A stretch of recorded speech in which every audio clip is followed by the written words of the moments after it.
Hi.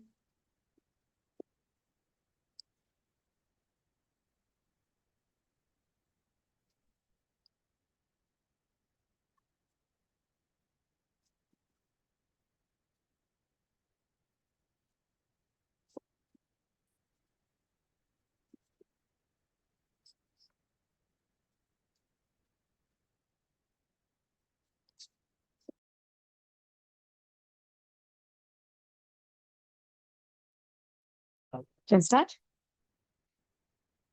Namaste. Good evening.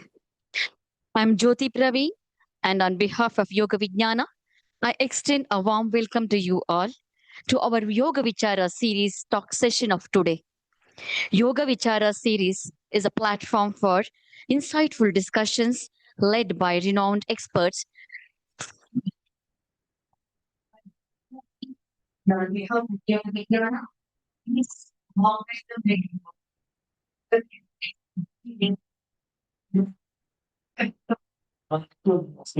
Fine. Yoga Vichara series is a platform for insightful discussions led by renowned experts from various fields.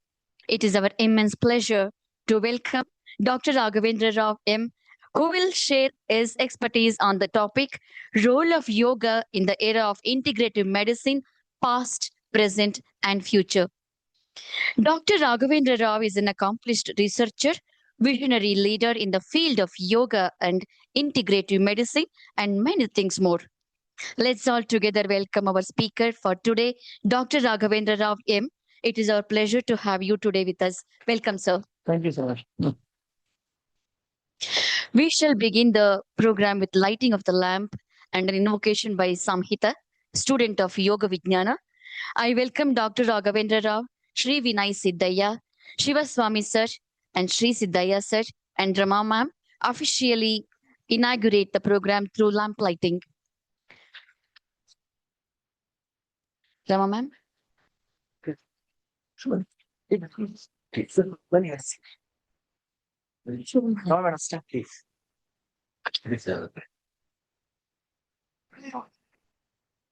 हे गणनायक विघ्नविनाशक बुद्धिप्रदायक सुखदायक हे गणनायक विघ्नविनाशक बुद्धिप्रदायक सुखदायक सिद्धिविनायक बाप्रमथनायक सिद्धिविनायक बाप्रमथनायक गजराजमस्तक वरदायक गजराजमस्तक वरदायक हे गणनायक विघ्नविनाशक बुद्धिप्रदायक सुखदायक सुरनरसन्नुत हरिविधि संस्तुत करुणाकर स्वामी विघ्नेश्वरा सुरनरसन्नुत हरिविधि संस्तुत करुणाकर स्वामी विघ्नेश्वरा परमेशदासरा नित्यक्षेमकर परमेशदासरा नित्यक्षेमकर वीरविनायक घनाशक वीरविनायक घनाशक हे गणनायक विघ्नविनाशक बुद्धिप्रदायक सुखदायक बुद्धिप्रदायक सुखदायक बुद्धिप्रदायक सुखदायक Thank you. Thank you, Samhita, for this beautiful invocation. For the unknown, I take this opportunity to give a brief introduction about our center and our honored guest speaker of the day. Yoga Vijnana, Center for Yoga, Therapy and Research, was started in December 2012 by Sri Vinay Siddhaya, and ex-IT professional who left 12 plus years of corporate career with the intention of bringing science and philosophy together and sharing the science of yoga to the common man in the simplest way. At Yoga Vijnana, we believe in the experiential journey towards one's spiritual growth, and so far, over 3,000 plus participants from across the world have benefited from our various programs. Apart from regular classes that are conducted both at the center and online for beginners and experienced practitioners, we do specialize in yoga therapy, conduct many in depth yoga and health workshops on Trataka, Pranayama, etc. We also conduct internationally certified yoga teachers training courses at our center. We aim at spreading the knowledge of Vedas and Upanishads. We have exclusive session focusing on Yoga Upanishads. We have launched several e-learning courses and chanting albums on over 20 yogic texts, which are available on all the music stores across the world, including iTunes, Spotify, Savan, Amazon Music, YouTube Music, etc.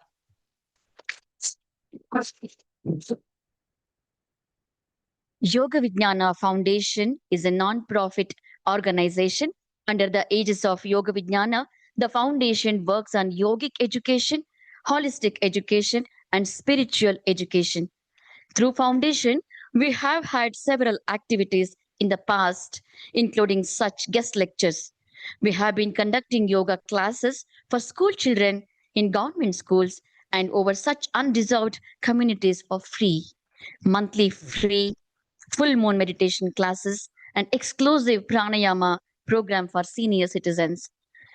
Whoever wishes to encourage the activities of the foundation are welcomed to donate generously through the UPI that will be shared. The activities under the foundation are exempted under ATG. It's time to introduce our speaker for today, Dr. Raghavendra Rao M. It's my proud privilege to be introducing him to you all. Dr. Raghavendra Rao is an accomplished researcher and visionary leader in the field of yoga and integrative medicine. He currently serves as the Vice President, Research and Integrative Medicine at HCG Oncology Group, Bengaluru, one of the Southeast Asia's largest network of oncology hospitals. He holds a BNYS degree, a PhD in yoga and life sciences, and was conferred the prestigious DSc from S. Vyasa University in recognition of his outstanding contribution to yoga research. His academic journey reflects both depth and dedication, having begun his work in naturopathy and yogic sciences in 1998 and continuing to shape the scientific landscape of yoga for over 2 decades. Dr. Rao served as director of the Central Council for Research in Yoga and Naturopathy under the Ministry of Ayush, Government of India from 2019 to 2025. During his tenure, he initiated several landmark programs, including the establishment of mind body medicine centers across 9 AIMS institutions, a significant step in integrating yoga into mainstream healthcare. Internationally, he was a collaborator and NIH Osher Fellow at the UGSF School of Medicine, where he contributed to pioneering Indo US studies on yoga and pre-diabetes and yoga and HIV. He is also associated with an NCI funded project on yoga and breast cancer at MD Anderson Cancer Center. A scholar of remarkable productivity, Dr. Rao has authored 124 international research publications, contributed to international book chapters, co-authored 14 literary books on yoga, and holds an H index of 27. He serves as editor of the Indian Journal of Naturopathy and associate editor of the Indian Journal of Palliative Care. He has also played a pioneering role in establishing integrative oncology services in India, including setting up a department of CAM at HCG that later received accreditation from the European Society for Medical Oncology for integrative oncology, of first in the country. His contributions have been recognized with several prestigious awards, including the ASCO Conquer Cancer Foundation Merit Award by the American Society of Clinical Oncology, among many others. He has been invited to deliver lectures at globally renowned institutions such as Harvard, MIT, and UCSF, reflecting the global relevance of his work. Beyond academia and research, he has mentored innovative health tech startups and contributed to shaping the future of integrative healthcare in India and abroad. Today, as part of our Yoga Vichara series, we are deeply fortunate to have with us a leader who bridges classic yogic wisdom with a rigorous scientific inquiry, demonstrating how yoga can meaningfully contribute to modern healthcare. With immense respect and gratitude, I invite you all to join me in warmly welcoming Dr. Raghavendra Rao M. Dr. Rao, we are honored to have you with us. Over to you, sir. Thank you, ma'am. It's a pleasure to be among all the yoga sadhaks here. And it's a good evening to share our knowledge and experience with everyone. Why this is required today is if you have knowledge, if you have awareness about a particular subject, you will learn to better practice the subject, will get into the subject. Why I say this is because when you start talking about yoga, a lot of myths, a lot of misconceptions, a lot of things come up some people are there, they're so excited about yoga, they think yoga can cure anything. Okay, they start making claims. So it should be understood in a proper scientific way on where yoga can really work and where to draw the line when we say that yoga can do this much only. Okay, so before I say yoga is a part of medicine, first let us understand what is really medicine all about. When I say the word medicine, everybody thinks medicine means pills or a drug. Okay, medicine equals drugs. I take a paracetamol, I'm taking medicine. I'm taking medicine for cold. I'm taking medicine for my joint pain. What do you mean by that?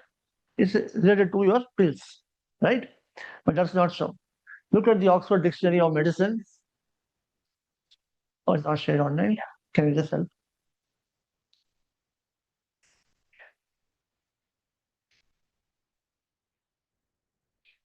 Let's find it.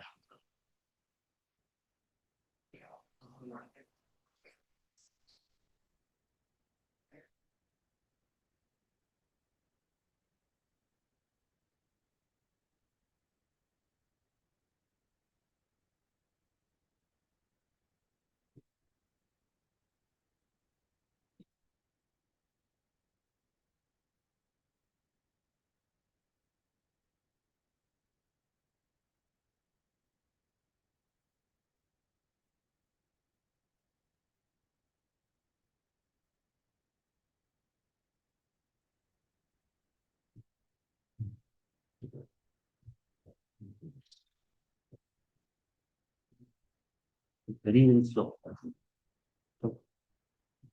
I try to follow. Sorry, I'll try it.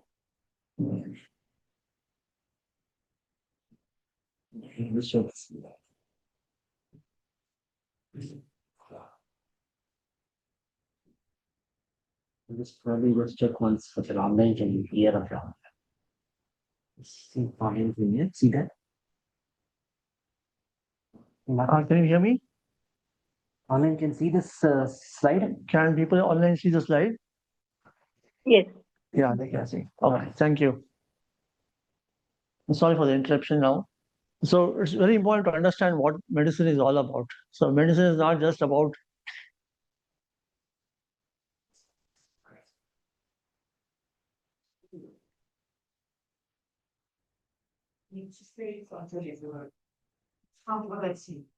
Oh, the speaker mode can go. Okay. Where is the speaker mode yours?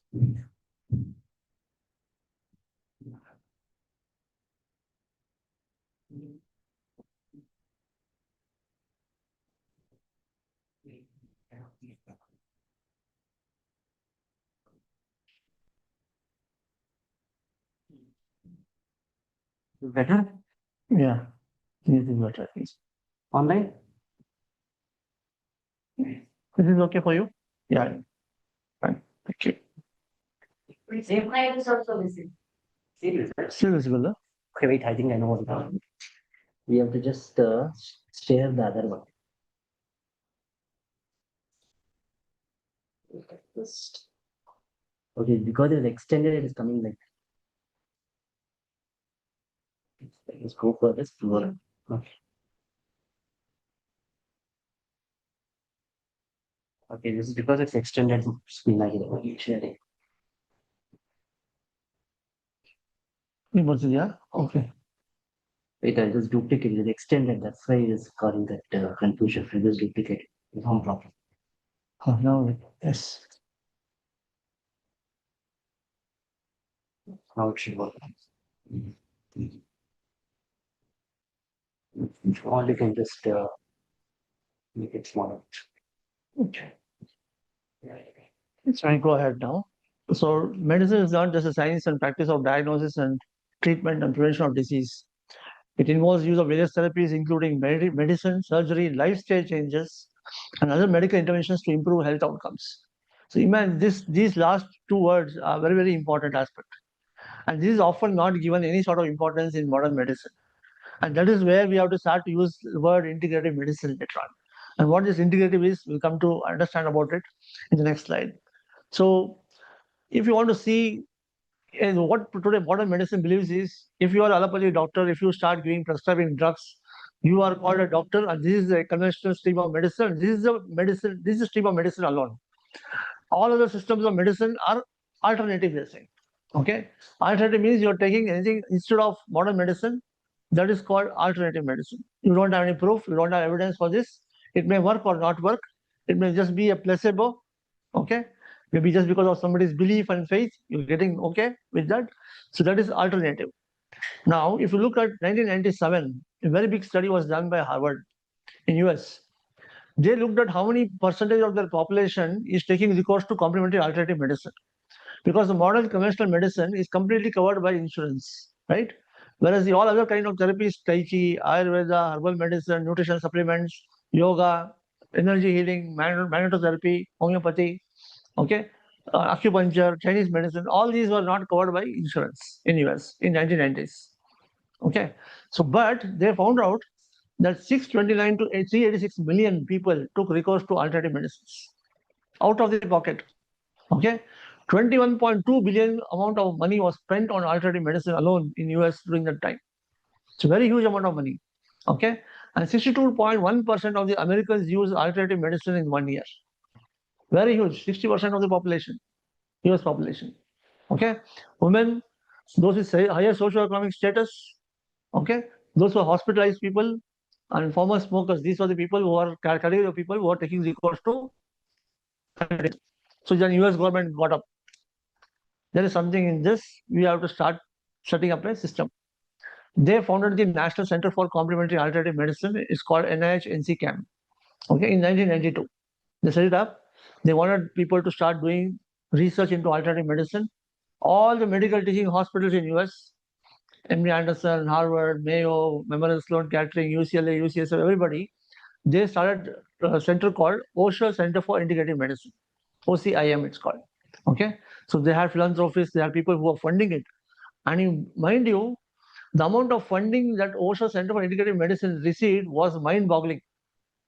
$300 billion they received to set up the centers across US. Huge number of people came up forward. Philanthropists came, industrialists came, they started setting up these centers. And all the MD doctors in allopathy, they underwent training in Ayurveda, in herbal medicine, in acupuncture, in TCM, in yoga, okay, in all other systems of medicine, and they started doing research there. And NIH camp started funding all the research studies. So I was one such recipient of the study in 2004. Okay, so this is a very interesting thing which happened, and this is the kind of surveys they did to look at how many people took what kind of interventions. So 2002, 36% of the population was taking here. 2007, 38.3% of the population was taking here. Very huge number. So 1 in every 3% was taking alternative medicine. 1 in every 3%, and especially with respect to yoga, if you see, It's quite yoga total is 33.3%. 1 in every 3% was doing yoga. And when I was in US in 2004 to 2006, I was in San Francisco there at UCSF School of Medicine. Every street had a yoga studio. Every street, particularly, you go to any street, you can find a yoga studio there. Okay, just like we used to say, wherever you see 7-Eleven store, you'll have a yoga studio there. Okay, it was like that. So everybody was doing yoga. All of the teachers used to come to India, just learn yoga, and then go back and start opening these studios there. Okay, so it became very, very popular there. But this is all done outside the realm of the hospital for public people, right? So alternate, complementary, integrative is a different terminology which we need to start using here. And if you look at, if you start using these kind of medicines, like if I use yoga now, for example, I have sinusitis, I had infection in the nose, I want to take antibiotic, I'm going to just do yoga and try to take care of it. But is the yoga shown anything to work with sinusitis? We don't know. So when you say that yoga can be used instead of sinusitis, instead of medications for sinusitis, I won't take medicines, I won't take antibiotic, I won't take painkillers, I won't take anything, nasal decongestants, but I'll just do yoga alone. Because you have not got any proof for it to see is going to be replace the medicine or not. But if I say I'm going to use yoga along with the medicines I'm taking, it is called complementary. Okay. Then if I say I've done a study now, we just did a study which is published about 6 years back in St. John's Hospital. Same thing on nasal allergy, upper airway resistance, and sinusitis. These are the patients who had sinusitis and upper nasal allergy. So we looked at upper airway resistance, which is published also in a very good journal. So ICMR funded study. Okay. And we were able to show that yoga can help in reducing the upper airway resistance. Okay. It can help in clearing the nasal mucosal lining, especially doing gelling. Okay. It clears the nasal clogs and the mucosal lining easily. It helps in regeneration of the epithelial lining in the nasal tract. Okay. In sinusitis patients. We're able to show that. So this is the evidence now. So if I say I'm going to use this evidence, based on this evidence, this yoga model is going to work in sinusitis patients, I will use this along with the nasal decongestant or whatever it is to be given. That is called integrative medicine. So when you have an evidence for it, you know that it surely works, then it's called integrative medicine. So you need to have a proof of the intervention. So this is what is exactly what is alternative, complementary, and integrative. Okay. So 1994, National Center for Complementary and Alternative Medicine, which was formed, was rechristened as National Center for Complementary and Integrative Health. Okay. In 2014. Now remove the word medicine. You should talk only about health now. Why? Health is not merely an absence of disease, it's a state of well-being, right? So you need to go much beyond your disease state, what health talks about. And all these therapies which are there, yoga, meditation, Tai Chi, homeopathy, or Ayurveda, whatever it is, they talk about a holistic concept. They talk about the person's, the wholesome, holistic concept of a person. They talk about health in the whole holistic perspective. It's not just because of absence of disease here, it's also to be optimum health. What is the better health you have? This is my health today. If I say, can it be made better? Is what we want to see. Okay. So that is what is called as optimum health. And that's called, this NCH is the one thing which is formed in 2014. A lot of work is going. And so you're moving from a trajectory of disease and illness to a state of health and wellness. Okay. This is what medicine is today, moving today. So what is the lifestyle risk? If you see all these diseases you see here, okay, all these diseases are chronic diseases. These can't be cured overnight with any medicine, pill, or surgery. Okay. The ulcer patient is always ulcer patient. Hypertension patient will always have to be managed with the hypertension throughout his life. Okay. Heart disease patient, you do a bypass, you do this thing again, you can again clog because if you dyslipidemia, everything is there, right? So most of these are chronic diseases or non-communicable diseases. They are there for life. Asthma patient is having asthma, right? So the moment he goes into the dust-filled room, he'll have sneezing, he'll have an asthma attack, right? So you may give steroid, you may give Deriflin, everything, he may become okay. Again, after 2 days, again he goes there, same exposure, same result. So that is going to be there throughout the time. So how do you help in reducing the intensity of the attacks? How do you help in reducing the frequency of attacks of asthma? That is what yoga really does. So where you can really work on improving these outcomes is where we should see how yoga can really help. Okay, so I'll be giving you a lot of examples with all these things here. We have talked about these three other important things: physical inactivity, hypernutrition, and stress. In 1960s, 1940s, 30s, and all, our life expectancy in India was 45 in 1940s. Now life expectancy in India is around 65 and above, right? Almost increased by 20 years. Life expectancy in Japan is 85 and above. They live longer, right? So the life expectancy is increasing as the development also increases, nutrition also improves. So people are not dying out of malnutrition today, like it was there in the several decades back. People are now suffering from overnutrition. Okay, so different hypernutrition. You can find plumpy and obese kids. Okay, no physical activity. Physical inactivity is very high. There was a survey done by ICMR in 2017, and in this physical inactivity in the urban population was 65%. Sedentariness was more. So now what people talk about is sitting is a new smoking. If you sit for more than 12 hours a day, it's as good as taking one packet of cigarette. It does the same thing, the same damage to your body, just like what smoking does. You may not have carcinogens, but it causes a lot of problems with your cardiovascular health. Okay, so physical inactivity is a very, very important problem. Sedentariness is a very important problem. Children today, people used to go and play in the playgrounds. Now people play in the mobile. Okay, more of screen time, right? No attention span. Hyperactive people, they become very, very hyperactive now, right? So those are things which is there, which is really causing the problem here. Hypernutrition, physical inactivity, and stress. So what is stress? Anybody tell me? What is stress? Is good or bad? Bad. There's a good stress also this. So stress is a part of your life. You need some drive for you to function. Okay. So if you want to achieve something in life, you need to have an ambition, you have a goal. The challenge which you have to overcome is stress is required. So some amount of stress is required for you to function optimally, to stay happy. Okay. So the Rajasic Tattva is required. So if you have Tamasic Guna, Tamasic Tattva is there, means there's no stress, nothing is there, physical inactivity, be lazy, sit there, eat, sleep, and that's all. Don't do nothing. What is going to be? Life is full of boredom, right? So whatever food you're eating, that energy is converted into all the activities, right? And that is a drive which is required. The Rajasic Tattva is required for you to do those activities. So that is required. Problem comes when this stress becomes more, ambitions become more, attachments become more, desires become more. That is when you have a problem. Okay, when you're not able to cope with that stress, that is when all the problem starts. So the problem lies in the center part of all this is the mind. Okay, so why yoga has become popular today? So the history of yoga, I want to go to past of yoga for you guys, because why I want to tell you this is very interesting thing. Why you saw so many yoga studios in US in 90s compared to India. Today, if you look at publications in yoga, 41% of the research publications on yoga is from US alone. India is just 19%.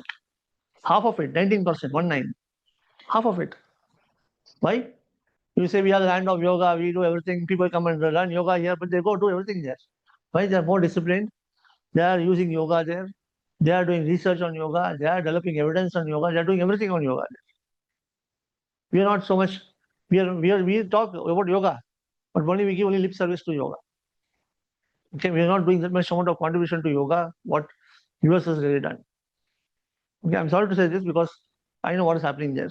So these are all the images of Time magazine in 1980s, 1990s, and 2000s. 3 decades back, 2 decades back, I'm talking about. Imagine. It came as a important aspect of medicine, okay, in US long before 2-3 decades back itself. And today, yoga is covered under insurance in US, not covered under insurance in India. It's covered under insurance in US.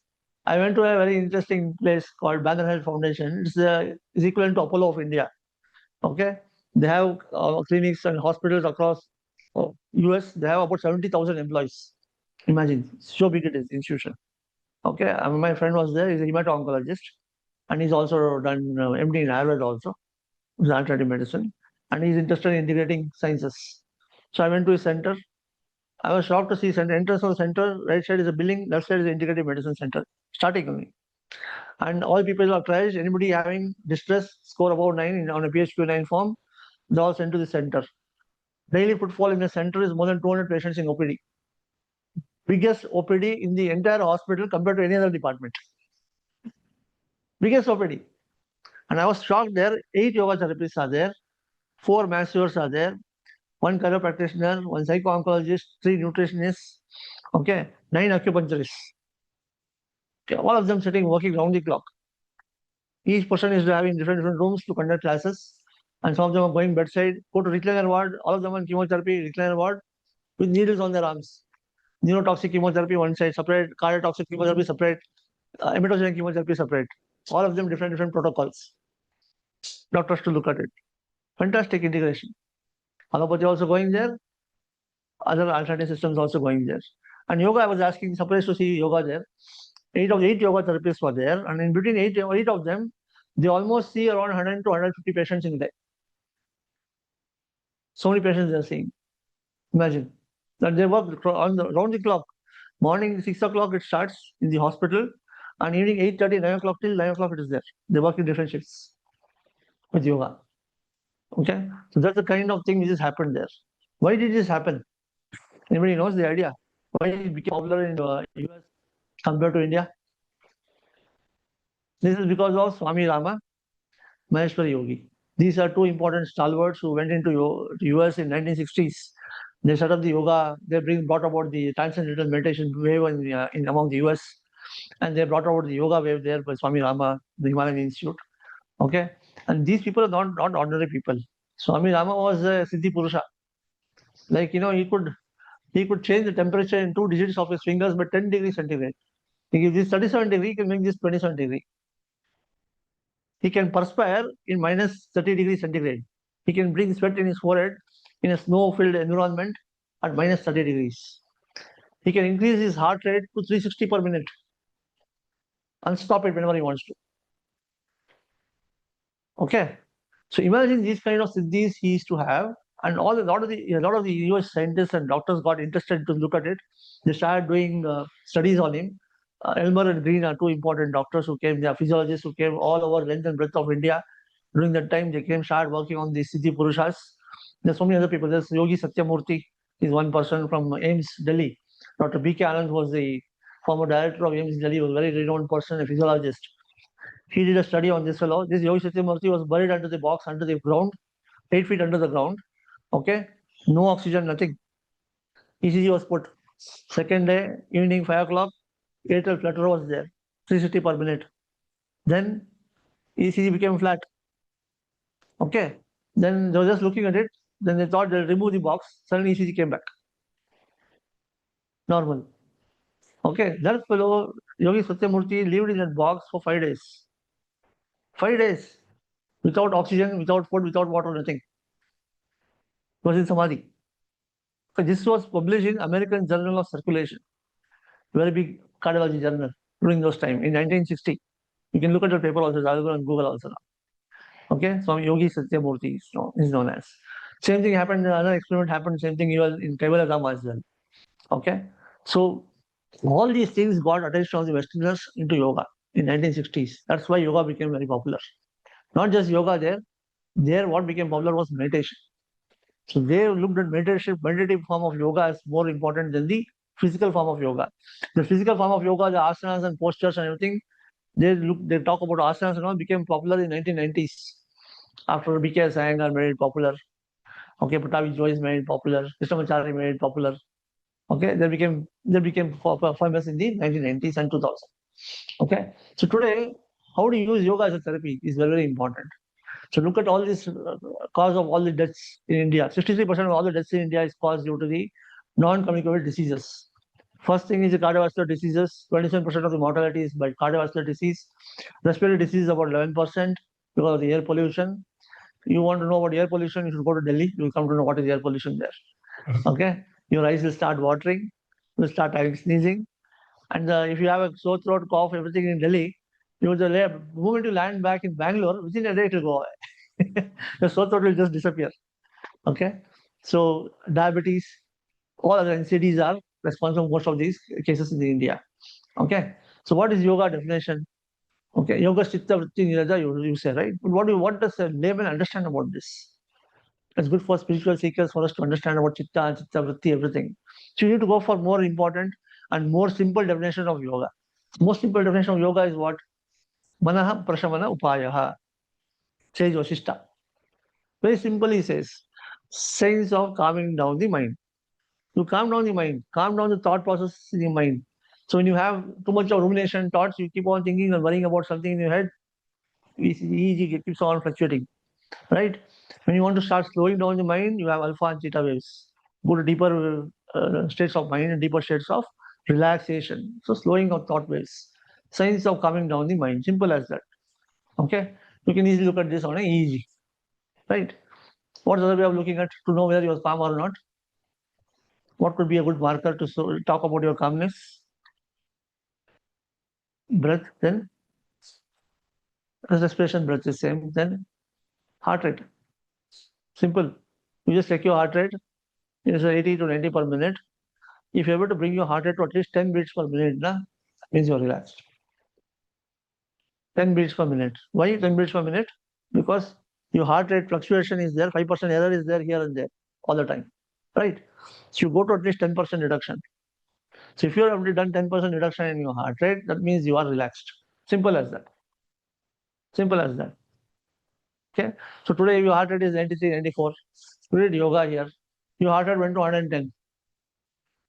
Is that yoga? No. Your heart rate should go down. Okay. Your heart rate goes down to 80 per minute. Instead of 93, it was there. It came to 80 means now I'm relaxed. Okay. It's very, very important. I'll tell you an example. We do what is called Shavasana, no? Most difficult of all the asanas. Okay. People want to do straight away yoga nidra. That is 40 minutes. Much, much more difficult from Bihar School of Yoga. Okay. So we did a study recently. So we looked at all the hypertension patients. Hypertension patients are those who are on medications, basically, elderly people who are on medications. And these are people who are always restless. Okay. We made them lying Shavasana. We did what is called instant relaxation technique using progressive muscle relaxation at once short and then releasing. We did breath awareness relaxation called peak relaxation technique. Most of you must have learned these from Vinay in the class. Okay, and then we did what is called deep relaxation on yoga nidra for 20 minutes. Okay.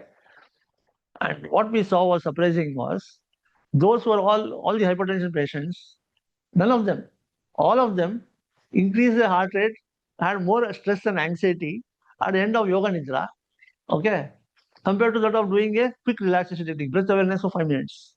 Breath awareness for 5 minutes, just relaxing, doing abdominal breathing and lying down. What is it called? It's called sinus rhythm. 5 seconds inhalation, 5 seconds exhalation. Okay, it's a vagal response basically. Okay, it brings out calmness of your brain. So this was the best thing for everybody to reduce their BP. Okay, some of them blood pressure reduced to almost 20, reduced by 20 points in some people. Okay, whereas whoever did yoga nidra, everybody's BP went up. So it is important to understand what should be really done for which kind of people. People who have too much of energy and restlessness is there. So what we do is we stimulate them and we make them relax. Okay, so this is very, very important because when the body is too restless, it can't relax immediately. You divert the attention, distract it, and then you relax it. Then it works out better. Okay, so that is the kind of thing which you need to use different concepts based on yoga. So we also know other streams of yoga, karma yoga, jnana yoga, bhakti yoga, and all, right? But do you put this in practice? It's very important. Do you put this in practice? We can. Okay, you may say no, but it can. I will tell you a very simple example of children. If you want to start doing yoga for children, best thing to put them to practice is to do karma yoga. Very, very easy. You make them do karma yoga, make them do activities, exhaust them with all this because there's too much of energy they have. Okay, too much of energy they have. You have to reduce, you have to dissipate that energy. So make them do karma yoga. That's a very, very important aspect of this thing which makes them very, very calm, very, very relaxed. Okay. Simple example I will tell you. They have done a study on this. They looked at this was done in Pune recently. Okay, one of my students did this study. I just asked her to do this study. She was doing a study on obesity. Okay, using yoga intervention. I said, you do one thing. One class which is there, just for 1 month you do this study. One class which is there, you make them only eat, sleep, whatever they are doing, let them do, and ask them to eat more. Okay. tell the parents to make them eat more of proteins and other things. You give more energy should be there. Okay, what energy they're taking, calories they're taking per day, you increase it by at least 10% more. You said, don't make them do anything else. They should not do physical activity at all. Not do physical activity at all. Just increase the calories by more than 10%. Okay. Another group is there. You reduce the calories by 10%, make them active, make them more active. Okay. So what we saw was people who are eating more, not doing physical activity, they were not getting sleep properly at all. Children, they couldn't sleep. They had problems with sleep. They had disturbed sleep. Okay. And we asked them to watch their sleep, watch their behavior, what is happening. They became very, very hyperactive, fidgeting things, okay, doing something, not paying attention, inattention, attention span came down. Okay, all these things started happening. So ADHD is a condition, no? All these children, they keep on, you talk to them, they'll not exist, you don't exist for them at all. Okay. They'll be doing something or not. They'll be playing with something else, they'll be listening to you, but they won't be reacting to you. Okay. And that because of this problem. So you put them into karma yoga kind of thing, make them do a lot of yoga, household chores, this, that, everything. Automatically, energy levels will come down, they'll get calm. Okay. This is a very important aspect which we have seen, and this really works very well. Okay. So we won't go to Jnana Yoga, Bhakti Yoga, and other things here. But Bhakti Yoga is one thing which I have experience with one of a patient, severe cancer patient, terminally cancer patient in a hospice care. Okay. And Karunashaya, it is called on Vartur Main Road. And Dr. Narasimha is the head of the palliative medicine there. And we had happened to visit that hospice care. All of us, students, everybody had taken them just to have a talk and discussion regarding end of life care. So when the talk was over, then we all met some of the patients and we came back. 1 week later, Dr. Narasimha calls me up, tells me, Raghavendra, there's a patient of mine. We have given her morphine, fentanyl, everything.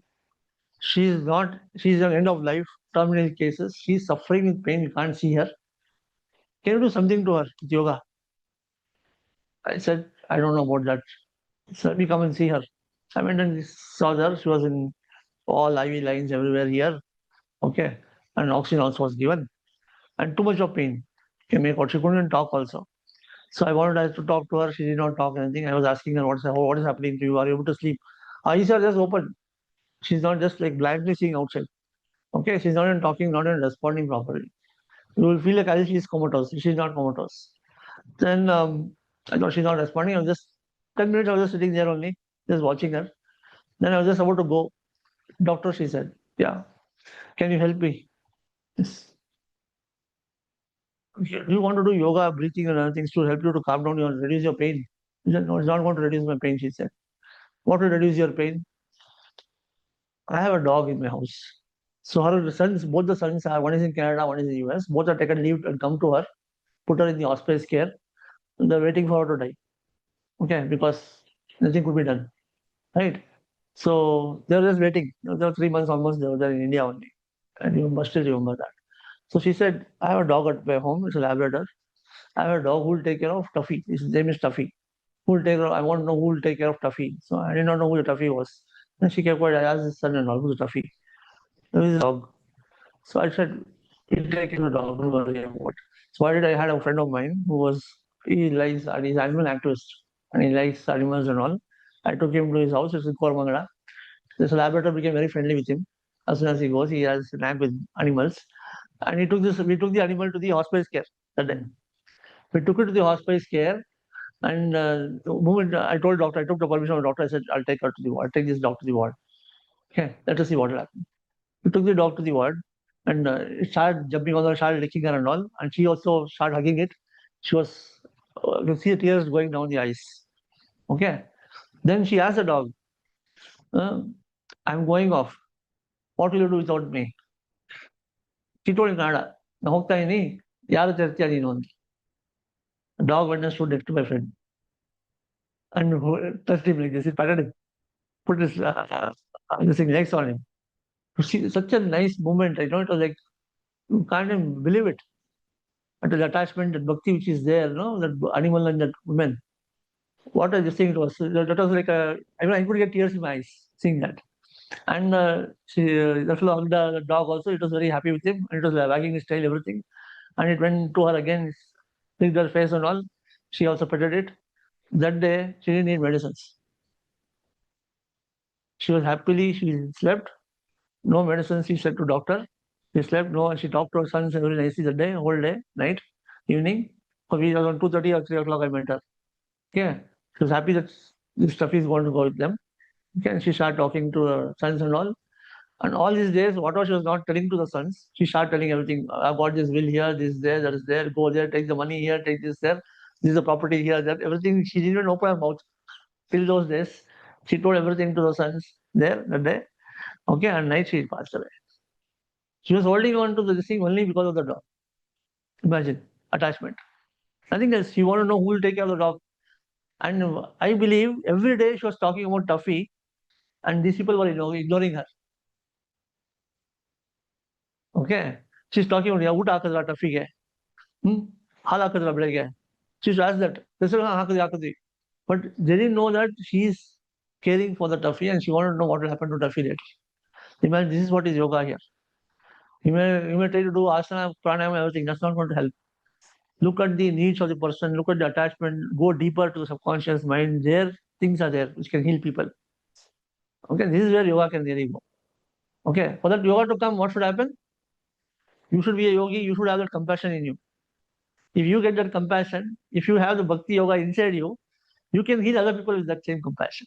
You'll be able to understand somebody else's pain also, isn't it? If you're detached, if you don't have the compassion, you will never understand somebody else's pain. So that is what bhakti yoga is important. So as a yogi, you have to, if you want to do therapy, you should also have these qualities. You should be a bhakti yogi. You should have that compassion. You should have the love for people. Okay? You should learn to understand people. You have to learn to empathize with people. So those things will come. Only when that happens, then things will really work out. Okay? So I won't go into all these differences, but if you know the causation of disease in as yoga therapy, I think Vinay will be telling you about Panchakosha Viveka here, right? Anandamaya Kosha, Vijnanamaya Kosha, etc. In cancer patients, what we do, I'll tell you, especially most of the patients have fear of anxiety they have. I'll give an incidence of one of my patient. I was 1998, I started my work on cancer patients using yoga intervention. 1998. I went to Kidwai. I was studying between Kidwai and Bangalore Institute of Oncology. Nobody used to talk about yoga. Why yoga? No, my patients can't do yoga. You break their bones. For them, yoga means Surya Namaskar, any topsy-turvy posture, etc. All these things. They are on severe medications, and I think they may have bone metastasis. They have this. You'll break their bones. I'll not send patients to yoga. Finally, one Dr. Gopinath is there in our hospital. He had a patient of his, 35-year-old patient, early cancer, breast cancer, ductal carcinoma in situ, which can be removed off and she'll be cured of cancer. You don't need to do anything. Okay. 6 months, this lady, they're trying to convince her, even the psycho-oncologist, Brinda also, everybody had seen her. All of them had seen, they're trying to get her to convince her to undergo lumpectomy. Okay, remove the lump from the breast. Small lump, tiny, 2 centimeters, less than 2 centimeters it was. Okay, just remove that. Okay. She's not ready. She used to come admit to a hospital. Night, she'll take auto and run back home. Her husband will be sleeping. She'll go away. She'll go back home. 3 times she has done this. Okay. All the 3 times she's run away in the night. And doctor said, you make her do get surgery, then I'll believe that your yoga works. So I went to her house, very young lady, and asked her, what is your problem? I asked. What is the distress you have? I don't ask her, I didn't talk about her cancer and all. So her husband told me that she doesn't sleep at all. She's sitting in the chair, she's reading novels whole night, she watches TV, okay, and she's too tired. She can't even close her eyes, she says. The moment she closes her eyes, she gets all bad dreams and she wakes up. And she's having the fear of this cancer and other things. She doesn't know what to do. I said to her, I don't know, I'll teach you how to relax, how to sleep. Just do this pranayama, do this relaxation technique. You just start this. Nothing else. I didn't talk about cancer at all. I made her do this 3 days, 4 days. Then she started getting sleep. One day she calls me morning. She said, Doctor, I slept very nicely yesterday. What I did. So I said, you practice this more and more now. So it will help you a lot. So she started practicing. She was able to feel more of energy, everything. She practiced it. Next day she slept for 14 hours. Okay. Then she said, "Doctor, I'm feeling better now, energetic now, and the stress also has come down, heaviness in my head has come down." Okay, and she had full dark circles, everything, because I was not sleeping for 6 months almost. Then I said, "You do this, when you start doing relaxation, yoga, everything you start doing, try to calm down your mind. Stop thinking about your cancer." I said, "Don't think about this." Okay, she says. She started doing it 2 weeks, perfect, good sleep, everything, positive frame of mind. I said, "Why this small pimple inside your breast is bothering you?" I asked. I did not tell her cancer also. If you just ask a small, knife has to be small scar, it will be going off. So I had taken one of the images of breast conservation done by Dr. Gopinath. Said, "See, this lady has undergone a surgery. What he has done for the same kind of case like you. See the way the scar in this. Show me the scar." No, no, same thing. Okay, okay, fine. Then I'll agree to this. So next day morning, she calls up Dr. Gopinath. She says, "Sir, I'm ready for surgery. I'll come tomorrow morning." Okay. After 2 weeks, she was able to go. 6 months she postponed it, did yoga, relaxed her mind, calmed down, went into this state of agreement. What is the operation here? The wrong perception is the Vijnanamaya Kosha. There we are doing the thing. How do you want to do that? If you want to really bring about change the perception, first thing is you calm down the mind. Manamaya Kosha has to calm down. Once it calms down, then the clarity of thinking will come. So when the clarity of thinking came, she agreed to what it is. And she's alive even, touch wood, she's alive even today. Okay. She's a grandmother now. Okay. So that's the kind of thing. So many things can be done by using concepts of yoga.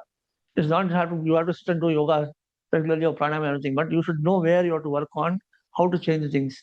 I have seen patients who cope with cancer, a lot of hopelessness, helplessness, they become helpless. Okay, the first thing is why it came to me. I am not a non-vegetarian, I don't smoke, I don't drink, nothing happened, but I am getting cancer. Why it came to me? Okay, so that guilt is there. Okay, so somebody would have guilt that I took oral contraceptive pills, I would have got cancer, which is not so. Okay, so a lot of guilt, that kind of thing is there. Why me? All these attitudes are there. This fear is there. Complex is about cancer is there. The social stigma in is there in our society. So all these things are there in the patient. So how do you take care of all this? First is calming down the mind. That's when they can think clarity. So the lady was with a lot of hopelessness and helplessness and saying, "I don't want chemotherapy, I want this, I don't want that, everything." Yeah? To change their attitude to cancer, to say that you will fight the cancer, it changes completely. Even the immune system also changes and behaves differently, is what we have seen. Okay. So I'm not going to all these things because you know many of this.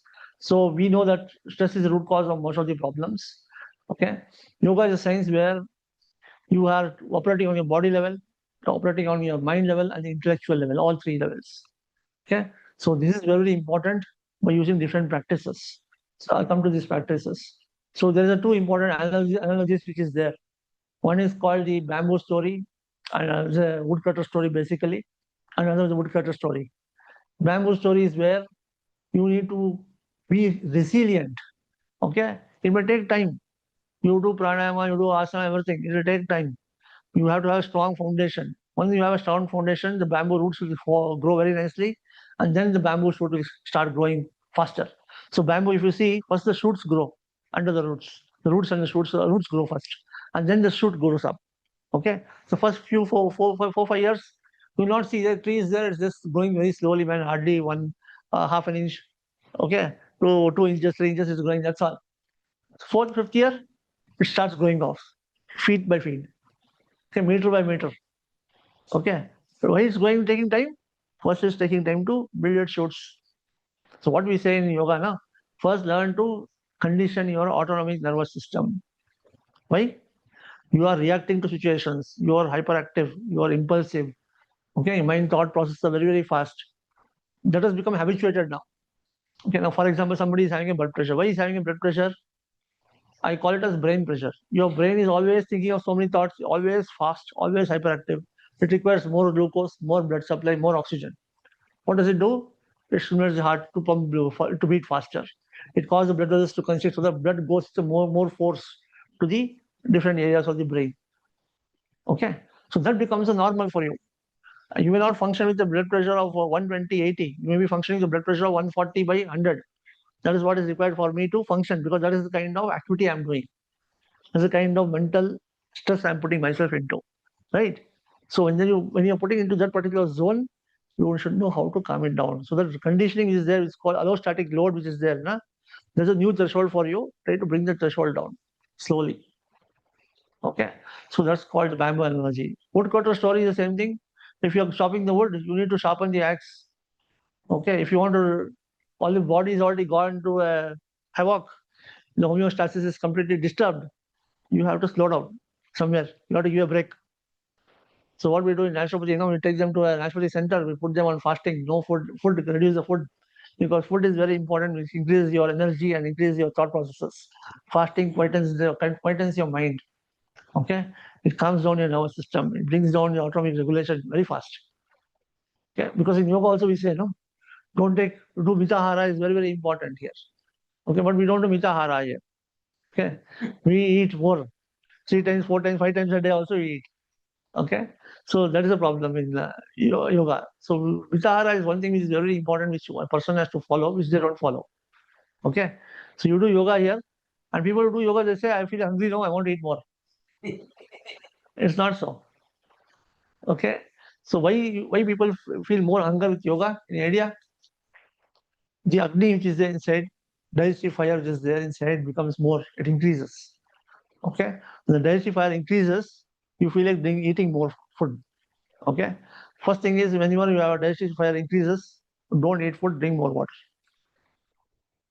So when you're doing yoga here, take extra bottle or extra 1 liter of water you have to have. Okay, it will help in pacifying the digestive fire. So what I've seen some people now come and complain to me.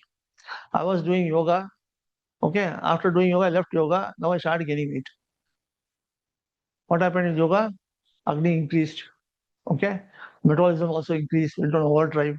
Okay, and when it increased, you start eating more. Right, but you're doing yoga, you're spending energy. Now the agni is increase is now remaining same, is increased only, but you're not doing activity here. What will happen? So you're putting on weight. Okay, so those are some important concepts which people have to understand when you start doing yoga. So you have the hypothalamic pituitary adrenal axis, which is on one hand, which activates the neuroendocrine system. You have hormones called cortisol, ACTH, etc., which are called stress hormones. Now, morning we say do yoga in the morning. We say Brahmi Muhurta, 4 to 6, right? What is Brahmi Muhurta? It is the early morning time when the cortisol is very high. This hormone is very high. At that particular Muhurta, if you do studying, etc., your attention faculties, memory faculties are good. Okay, so this cortisol is high in the morning, comes down by night, by evening. And when it comes down, you are relaxed. You can go to sleep. Now, if somebody has stress throughout the day, he starts shouting at some boss in the office, had some interpersonal rivalry with somebody else. Okay, thinking about the same problem again and again. The stress is throughout the day, the cortisol is high, remains high. And that causes a problem, causes sleeplessness, suppresses the immune system. You start getting infections and other things, viral infections and other things. So all these things are because of the neuroendocrine system getting imbalanced. The sympathetic system is where it is acute response reaction, immediate reaction which occurs and it subsides down. But as it keeps on doing again, that's when your blood pressure goes up because of increased sympathetic activity. Okay, you can see some people, they feel always having sweaty palms. Why? Always anxious. The ladies are there, man Manila. Man will come at that time. It will 5 minutes this side, that side, nothing will happen. But they can't stay there. They keep on calling the driver. The driver will say, and drive madla in phone. Okay. So we have seen people, they become so agitated, so anxious about things. So that is the thing which is the increased sympathetic activity, drive will be there for them. Okay. That has to come down. That nature has to come down. So yoga works on different levels, looking at their behavioral patterns and works on this. Now I just want to get into all these things because there's so many things which are there. It's like a circuit board, basically. These are the areas of your brain. Okay, these are the receptors which are the GABA receptors, serotonin, other things which play a very important role in calming your brain or activating your brain. Okay. But what's said and done, if you see what does all these things do is increase stress means increase in inflammation, increase in stress hormones, can cause hyperglycemia because cortisol is very high. Glucose also gets more into the blood. You get hyperglycemia, hypertension, tachycardia, immunity goes down. and you can get a host of all these diseases. So this is a thing which has happened over time. Let me tell you again very clearly. All these things, circuit board you are seeing here, this is happening day in and day out, and it's happening over several years for you. For you to get this particular disease today as a pre-diabetes or diabetes on a glucose blood test is because of so many years of this tapas. A tapas of a different kind. Okay? Because you have got habituated to that particular routine of life. Right? And so if you want to take this overnight, you want to correct it, it won't happen. It takes time again to reverse this whole trend. Okay? I won't get into all this. So we go talk about psychoneuroimmunology again, where immune system also can be impacted with this. So we've done sort of a lot of studies on these areas to look at how stress can cause DNA damage, how DNA repair is affected with respect to stress, how immune system is suppressed because of stress. So we are following up with some more studies now. And my work has been mostly on just in breast cancer patients. So what does yoga do? Increase flexibility, strength of the body, okay, increase coordination, balance, etc. Now, before I go into all these diseases, very important for you to understand, as you grow older, what is happening to your body? Cells are dying. You're getting weak. Not all cells are dying, no. Fat cells are increasing. They are very around. Okay, as you grow, what happens? Your muscle cells keep on, your lean body mass, the protein, the muscles which are there, they keep shortening. Okay, and they get infiltrated with fat, and fat keeps on building up. It builds up in the viscera, builds up under the skin, it builds up everywhere. Okay, so any sort of toxic substance, pesticide you take, any sort of carcinogen which goes inside your body, these toxins are first acted upon by fatty acids. They act on, they are released in large numbers. LDL is released in large numbers to clear the toxins, to neutralize the toxin. If it can't get neutralized, this toxin gets into the fat cell. So it increases the proliferation of fat. So being a polluted environment also causes obesity. Trying to eat pesticides, food which is rich in pesticides also causes obesity because of the same reason. Okay. So as you're growing older, what happens? Your body's composition changes. Okay. Suppose your body composition was 30% proteins and carbohydrates, and now 30% was fat.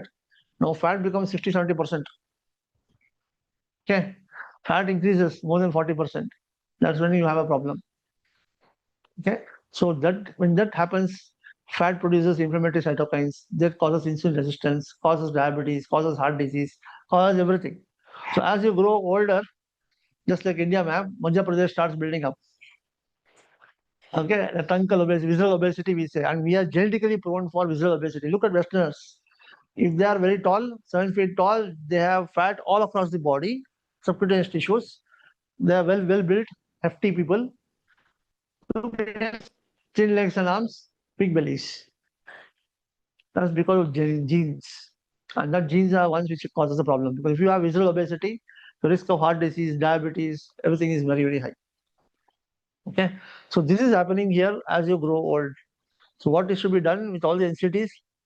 Trying to restore the body composition is very important. So therefore you need to be physically active. So physical activity was more initially when you're younger days in college. Now, to go to a grocery store also you won't walk. You'll take a cycle and you'll take bike and go. Okay. You'll take a bike and go everywhere. Wherever you go, you'll have to sit and go only. You won't walk. We are not programmed for walking. In home also, you'll be sitting on the couch, on the sofa, watching TV or playing something. How much amount of time you just make a note in your diary, or you can just think of yourself today whole day. How much did I walk? How long was I standing today? You come to know that you stand less, you sit more. Okay, that's what is the problem. So walking and becoming mobile is very important for us. So the physical activity is very important component. So physical mental health has to be built up. Yoga can help in doing that, being flexible, coming and doing regularly yoga. Okay, if you can't come to the class, do it at home at least. Even 10 minutes also is enough. 10 Surya Namaskars you do. If you're not able to do the yoga class today, just do something. Some flexibility of your axial skeleton should happen. Okay, if you can do that, that's the best thing. Okay, so yoga, we look at a lot of studies have been done with yoga here. It can reduce cholesterol, reduce triglycerides, reduce low density lipoproteins, reduce inflammatory cytokines, reduce your heart rate, and it's very good for diabetes, cardiovascular disease, etc. So let us see that this thing. Now, one problem with yoga here is, though there is safe, people say yoga is safe, right? but it can also have problems. Let me tell you. For example, when you do yoga as a therapy, it's a different ball game altogether. Okay, for example, somebody came with a low back pain, acute back pain. You have to find out what is the cause of back pain first. Is it mechanical low back pain due to the muscle weakness? Is it due to the disc herniation? Is it due to some radiculopathy, nerve root compression? Is it due to a spondylolisthesis? If there's a spondylolisthesis overriding of the vertebra here, then you can't do backward bending. You should do only forward bending. But when you say about back pain, everybody says, back pain, no, do all bhujangasana. It will worsen in this condition. Okay. So when you say therapy, you need to know what is the cause of the problem. And based on the cause, you need to treat with yoga. I had a patient of mine, this is about 7-8 years back, art of living yoga instructor, yoga teacher herself, breast cancer with lung metastasis. And the metastatic lesion was very near to the hilar nodes. Okay, hilar nodes were involved, hilar region of the lung was involved. She was getting the cyberknife radiotherapy for the lung lesion. And she had met our medical oncologist. He sent to me because she's doing yoga. So I said to her, don't do any hyperventilation practice now. Don't do Jai Bhastrika Pranayama. She's art of living teacher, no? They do all Bhastrika Pranayama only. So I said, don't do this one now. You're receiving radiotherapy. If that cavity opens up, you will have a problem. You will not be able to breathe. You'll have pneumothorax. I told her, she said, okay. She listened to me. She has husband, she knows how to do everything yoga. Her husband said, fine, you can go and do. She's just in my own place, near my place, Rajarajeshwari Nagar. And 6 o'clock evening, after 3 days, I get a call. Her husband calls me immediately. Says, sir, doctor, she was doing yoga. She just fell down. She's not able to breathe. She's holding her chest. I said, take her to the hospital immediately. So she went to the Sparsh hospital nearby, and the intensivist there was luckily from our institution only. He had gone there to the place. Okay, Kiran his name was, and I told him, please see that this case is coming there. Must be open pneumothorax. Do a CT scan immediately. And what I said was correct. It was open pneumothorax. She had developed it. So there can be a lot of side effects. There's another case which was there in a very big yoga institution. A physiotherapist's wife had joined that institution. It's a naturopathy and yoga institution basically, and he had joined her to reduce the body weight. The 10th or 11th day of admission, that girl was doing fasting for 10 days. Okay, and she was doing yoga also. The yoga instructor went and told her girl, they're doing jogging, everything they're doing, fast dynamics they're doing. He said, you're doing fasting, don't do anything right now, relax for some time. That lady, poor girl, has come there to reduce weight. Okay, she had almost reduced 10% of the body weight, 8 to 8 kg she had already reduced in the last 10 days, and she wanted to reduce more. Okay, and her husband is a physiotherapist. And she did fast jogging, slid down the mat, just slipped off the mat, fell on the neck, cervical of the neck broke, she died on the spot. Died on the spot. And we were a part of the committee which had to go there because it became a legal case, everything. And ICMR also had asked us, DHR asked us to go and visit that site and find out what it is. And the only reason that institution escaped was the whole video, CCTV cameras were recording the whole thing. And neighboring people who were next to that lady also told her not to do that. And they also heard the instructor telling her not to do that practice. And because the instructor also was qualified, everything, it was left off. Means, I say, that lady was having hyponatremia, low sodium levels because of the fasting and things she was doing. And she had fallen down, she had a syncope, she fell down. Fainting episode, she fell down. When she falling down, her neck hit the wall parapet this side, and small parapet was there. And she had broken her neck. Unfortunate incident.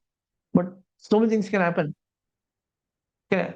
There's one patient of mine who's in MD Anderson, who was in the yoga study, which was reported again. Okay. She was just told to do minor yoga, everything, but she was a yoga instructor herself, had breast cancer. She started doing forward bend, everything. She was on hormone therapies. She developed a hip bone fracture after yoga. And the report it also impressed. It became a big problem in press in US. This is about 4-5 years back. Okay. But she was advised not to do it. So it came to clinical trial, etc. And clinical trial protocol was entirely different. No forward bending was there. Then she did a forward bending and she got this. Means she was already a trained instructor. She was doing it herself. Okay. So she was advanced yoga practitioner, in fact. Okay, so she was trained to do everything. She was a Patavi Joyce student. Hatha Yoga School. Okay, and she was doing it. She should not have done it. So, so here safety efficacy, when you talk about, if you say therapy, it should be done properly under supervision. Okay. Okay, yes, sir. So what does happen with yoga in the brain? Does something happen with the brain? A lot of things happen. We just finished one big study now using common yoga protocol. You are aware of common yoga protocol? It's done on June 21st every day. We have a regimen of asanas, closing exercises, Surya Namaskar, asana, pranayama, everything, right? 45-minute protocol. And we did this in D.Y. Patil University among engineering college faculty. One group doing yoga protocol for 45 days, other group not doing yoga protocol at all. We did a functional magnetic resonance imaging study of all the 90 people. And we got some interesting changes there. Still is being analyzed.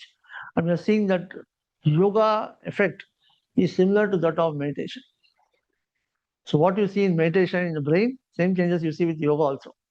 Means you do yoga means what is awareness, training in relaxation and awareness. What is meditation? Again, awareness only, no? Deepening that awareness. So what we saw is this is the first study to tell that the effects of yoga is almost similar to that of meditation. Okay, so we just completed this study. So it increases gray matter density. So all these hormones which are there can be influenced by yoga. Okay, so if you want to have work with Parkinson patient, you can work on increasing the dopamine levels. Okay, and you can increase the concentration neurotransmitter like noradrenaline in students. Okay, and acetylcholine also can be increased with students to improve the performance. So a lot of things are there. GABA can be increased in case of depression patients to calm down their anxiety, etc. Okay, so all these are some of the hormones which are affected by yoga. And a lot of studies have been done on this area as well. On EEG, you can look at the beta waves, alpha waves, and theta waves. As you do more of meditative practices, you can see more of theta waves coming up. So when you have theta waves, what they say is if you are able to do meditation and get theta waves, that episode of meditation is almost equivalent to 6 hours of deep sleep. 6 hours of sleep. Okay. So if you do this theta waves meditation, no? So it reduces your BMR so much that is almost equivalent to 6 hours of deep sleep. That's what they say. So again, when you say meditation, this is again a very important concept which people have to understand. Can anybody tell me what simple language, what meditation is? Layman's language. Anybody? Calming the mind. That's all. Focus at one How point. do you say meditation? When you say you are doing meditation, Increasing awareness. awareness, Focus at one point. focusing in on point. Okay. There are two types of meditation. One is called focusing meditation. Other one is called open monitoring. Just observe what is happening in the mind. Okay. So what if you want to say somebody about what meditation is, give the analogy of sleep. When you go to sleep, you're aware of the body, then you're aware of the breath, then you're aware of the subconscious mind where all thoughts, everything keeps on coming. You have the dream state. Then you have one more state where you're not aware of yourself only. You go into sleep. No space, no time, nothing. If you're able to experience the same state when you are awake, that is meditation. Imagine how deep it is, how difficult it is. The moment you start stopping the thoughts, what happens? That itself becomes a effort. That effort should become effortless. Okay, so what we do? We distract mind. Okay, we say just let go, just observe the mind. Either you distract the mind to focus on one object, so one object thought becomes no thought afterwards for some small time of movement, or just open monitoring, just close your eyes, let allow mind to drift away, become passive observer. Like you have a room here full of vacuum, silence, relate your mind to the silence. Simple emptiness. Okay, that is when you can calm down your mind, bring that shunyata in the mind. That is meditation. So to get that is not so easy for everybody. We just touch the state and go back. We just touch and go back. If you touch and stay there for a longer time, that is when you have the beneficial effects of meditation. Okay. So meditation is not a one-day session or this thing that you come and you become meditative. Meditation I've learned. Or some people say I give you diksha, you become meditation. It doesn't work that way. Okay. Only you take diksha, you can do meditation. Otherwise, you can't do meditation. It doesn't work that way. Okay. So we did, in fact, with one of the controversial yogis here who was there in your Kengeri. Okay, Kalyasagiri Ashram. Okay. He was doing the same thing. No, he used to put his thumb on somebody's head and diksha, everything, and get into meditation, I think. Okay. So we said, okay, we'll do an EEG and see what is happening. You're saying diksha and he gets into meditation and calm this thing. Now let us see that. No change. And he didn't allow us to publish also. So we wanted to publish the data of that. He didn't allow us to publish. No, the data, they took away everything. So it was their own machines, everything. So that invested a lot on that. That come to SVASA that time. I was in SVASA. We did a study with these people and they wanted to, they had a non-disclosure agreement, everything, and we couldn't do anything, we just kept quiet. Okay. This is the thing. So you have a stress response system, your sympathetic system is working day in and day out. How to go around this system and how to break this monotony of the system is very, very important in yoga. Okay. So how do you build evidence is based on literature review. We look at the different practices which is done for the yoga. So we have the Pancha Prana concept, we have the Panchakosha Viveka concept. Okay. So all these concepts we use and try to see which kind of practice should be useful for this kind of a personality type. So based on those, we do preclinical studies, phase 1, phase 2 studies and all. And then after validation, we start doing it. Now this will tell you exactly what yoga can do. Okay. Endocrine levels, hormone imbalance is there, restores balance. Immune system, there's inflammation, it restores the inflammation, reduce the inflammation. Cardiovascular, there is an imbalance with respect to cardiac tone, it will reduce the cardiac tone, improve the cardiac tone, improves cognition, mental speed, attention span in children. Okay, even in depression patients as well. So it can bring better flexibility and stability. Okay, this is the physiology of part of yoga here. And today, if you see the number of articles on yoga, see the I'm using meditation and yoga here because the reason Western countries, if you look at PubMed.gov, which is a national library of medicine database on yoga, there are about 9,000 articles on yoga here. Okay, 11,000 articles and odd on meditation. Okay, and you see the change in the yoga. This thing has happened and meditation has happened after 2014. After International Day of Yoga was done, the yoga became so popular, almost increased in large numbers. It just catapulted up number of publications on yoga and meditation. Okay. And if you see yoga and depression, is there evidence for yoga and depression? Yes. Okay. So a lot of 256 trials, more than that are there right now. It can bring about neurotransmitter regulation. There are some of the neurotransmitters involved in depressive behavior. It regulates those neurotransmitters, increases GABA, an inhibitory neurotransmitter, and certain is often low in depression, reduces enzyme that breaks them down. Okay, so these are all the mechanistic studies which have already been studied with yoga in depression patients. It can bring about a response to stress and help in moderating the response to stress in depressive individuals. Okay, it can improve the brain function and improve the interconnections of the brain. So what happens in depression? They have shown that the neural plasticity also comes down in depressive people. Okay, they're not able to function properly. Okay, that brings about more interconnections. Okay, so that's the reason why they stay alone, they're aloof, they don't want to do anything. Depressive individuals. So this helps in bringing up that neural plasticity, the spark which is required. So they also try to do a study in humans where they compared yoga, Sudarshan Kriya yoga with imipramine, antidepressant, for 2 months. And they've shown that effect of yoga is as good as imipramine. Okay, you don't need to put people on depression. So in a depression patient, what happens is when you start putting them on antidepressants, you have to put them for a very long period of time. And the problem with the antidepressant is it not just depresses the person, it depresses function only. Okay, all activities also coming down, and it has got side effects. It affects his memory, affects his attention span. Okay, it affects his whole life completely. And the moment you take away the medicine, again relapses fast and relapses in a very bigger way. So this is not a solution here. So you have to add yoga along with it. Okay, so a lot of studies are now working on this area when you're trying to use this one. So 186 clinical trials are there. WHO, if you look at it, there's 244 clinical trials, 284 clinical trial publications are there. And there's a clinical practice guideline where they're shown very clearly that depression, anxiety disorders, exercise, yoga, and meditation are supposed to be useful. Now, meditation is again a controversial thing because people who already have depression, they tend to ruminate on things. So you do meditation, it can probably worsen the condition. So type of meditation which you're using is very important. Don't give them open monitoring meditation where you can just think of what is nothing is happening in your brain. Just watch the brain, you tell them, nah. They go into they become very psychotic also. Okay, you should never give this meditation for depression patients. Okay. So heart disease, again, a lot of work has been done with respect to blood pressure, with respect to reduction in the lipid profile, improvement in arrhythmias, in especially heart disease. We just finished a big trial is a phase 3 trial, on largest trial on heart failure patients using yoga intervention by ICMR task force. I'm also part of the task force. We have showed that you can improve survival in heart failure patients. The survival was almost doubled in yoga group compared to controls. Doubled. Okay, so heart failure patients die within 2-3 years.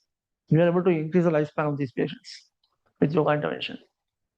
Okay, so a lot of studies are there on heart disease, a lot of trial publications are there, but number of publications are very low. But they already started working and discussion is there by European Society of Cardiology and Harvard. They say very clearly that yoga can be useful to enhance the heart health. So in cancer, large number of trials. So initially people were not even talking about yoga and cancer, but today, by far the largest number of trials is in cancer, 222 in clinicaltrials.gov, 233 in WHO, and 148 clinical trial publications are there, by far the largest.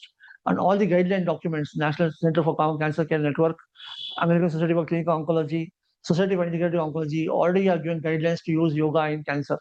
They use it for managing symptoms, anxiety, depression, improving sleep, improving quality of life, reducing chemotherapy-induced nausea, vomiting, reducing fatigue in breast cancer patients, okay, reducing anemia in breast cancer patients, improving immunity, anti-tumor immunity, so improving the cell counts in patients who are undergoing treatment. So a lot of beneficial effects are there where patients themselves say that I'm doing yoga today, I'm feeling better. Okay, and I have seen with respect to cancer patients, their adherence to yoga is very high. Why? Because they're feeling better with that. Okay, they won't miss a class. I still remember once one of our yoga teacher was absent. Okay, and then the lady had come to the hospital to do yoga. The teacher did not inform that lady. Then she was very disappointed. I've come all the way here, doctor. I want to do yoga. So I took yoga class for that patient. Okay, means they don't want to miss a class. Let me tell you. Okay, so they don't want to miss a class because they know that it's working for them. It's helping them to sleep. It's helping them to reduce the negative thoughts. It's helping them to feel better. So all these things are already in the conventional guidelines are already there. So low back pain is another thing where yoga can really work wonders.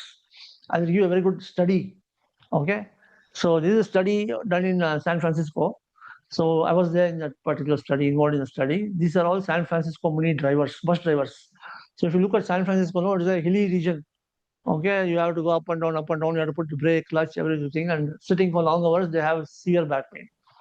So we did a study looking at emotions and back pain. We looked at a condition called alexithymia, means people who suppress the emotions, who don't tell the emotions outside, who are not able to express their emotions outside. These are the people who suffer from pain. Okay, we found that these are the people who suffer from pain, maximum pain. And if you start doing yoga intervention there and helping them to express emotions, they do wonders. Another study done on railway platform workers, Delhi railway platform workers done by AIMS. Compared that with IT people, IT professionals who are absent from work in a year for 5 to at least 10 days a year because of back pain.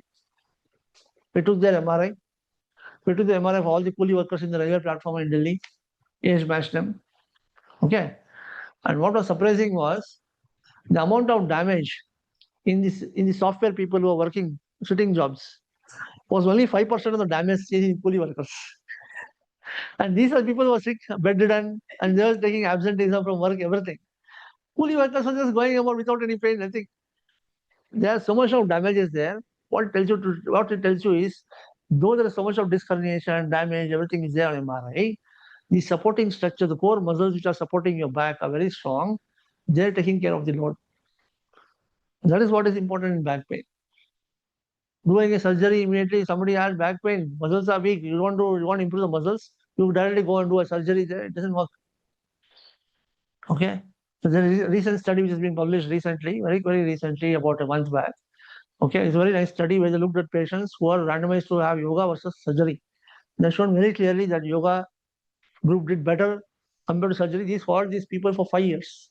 And they saw those who had surgery had recurrent episode of back pain again within 3 years. Okay, whereas those who are doing yoga were able to manage their back pain very efficiently. Recurrent episode of back pain in the sense they had to be hospitalized again. Okay, whereas people with yoga, they didn't have to go to hospitalization. They were able to manage their things with doing yoga. Here today pain is there. I'll take rest. Tomorrow I'll do a little bit of yoga. After tomorrow I'm okay. Simple as that. Okay, that was the way to go. So a lot of things are happening with respect to back pain. You can see this is the kind of evidence which is there. Very huge evidence is there. Diabetes, again, a lot of work is going on in this area to look at diabetes and yoga. So we did a big study which was funded by US NIH. We did it in Mahalakshmi layout in a park. Okay, took 50 patients with diabetes, pre-diabetes, made them do yoga. Other 50 patients in the same park, made them do walking. Okay, walking and yoga reduced the blood glucose and brought them under control. But yoga had a better amount of psychological benefits compared to the walking group. Okay, same as walking. So energy expenditure has to happen, no, for 1 hour. 1 hour of continuous walking in the park. Okay, completely regulated. They can go inside the park, they can't get out of it. And they can't sit in the chairs. So they have to keep walking. They can take a break when they feel fatigued and they have to walk. Okay, so many rounds they have to complete every day. So compare that with the yoga intervention. Okay, so this is a study. So diabetes, again, a lot of work is there. People talk about reversal of diabetes. It can be to some extent, but the number of people who reverse with diabetes is difficult to say. Why I'll tell you is what studies have shown today. 2 months of yoga, 5 days a week you do yoga, 1 hour yoga. For 2 months, you can reduce your blood glucose to somewhere between 30 to 80 milligram per deciliter. What do you mean by that? Like if I say somebody is coming doing yoga in a group, some people reduce blood glucose by only 30 milligram per deciliter. Some people reduce by 80 milligram per deciliter. Huge variation. Okay. So if somebody is coming with a blood glucose of 200 milligram per deciliter to me, high blood glucose, fasting blood glucose, I can't tell them you stop your medicine and do yoga. Or do yoga along with your medicines, I said, because we don't know whether it's going to be reducing 30 or is he going to reduce 80. Right? So those are very, very important for us to understand in diabetes. Because it depends on the person. Person is a diabetic patient having obesity. They do not do so much well with respect to yoga compared to dynamic exercise. Okay, because their weight loss is very, very important. Okay, so the person who's lean and diabetic, they do well. Those who are insulin dependent, they don't do well. Okay, so different areas are there where we can really work on with yoga here, especially with diabetes. To say right now that yoga can reverse diabetes, it's not possible right now because we're not seeing such kind of reversal here. It has to be done for a longer time to show that reversal. Okay, so there's a big study just done where they put one people in yoga activity center for 3 consecutive months in residential center, full diet restriction, calorie restriction, everything. Okay, everything came down, everything became normal. 3 months. 6 months stayed normal. 12 months came back to baseline. Came back to baseline again. So it did not happen. It did not sustain for a year. So these are very, very important. So to sustain for a year, it requires too much of adherence also is important. Obesity is very, very important. So people think full of dynamic exercises is very, very useful for obesity, right? People think dynamic exercises are good, is good in obesity. Breathing is more good in obesity. Hyperventilation breathing, Bhastrika, Kapalabhati is very good. Right nostril breathing, Surya Pranayama is very good. The reason in obesity why this is good is obese people tend to have low BMR. Basal metabolic rate is very low. Means you take the fuel, whatever energy you take there, they can't burn it fast. They get stored rather than being burned fast. Okay, BMR is very low. So by doing yoga, especially Surya Pranayama and Bhastrika hyperventilation breathing practices, BMR increases. Because the BMR increases, Agni increases, they are able to burn fat much faster.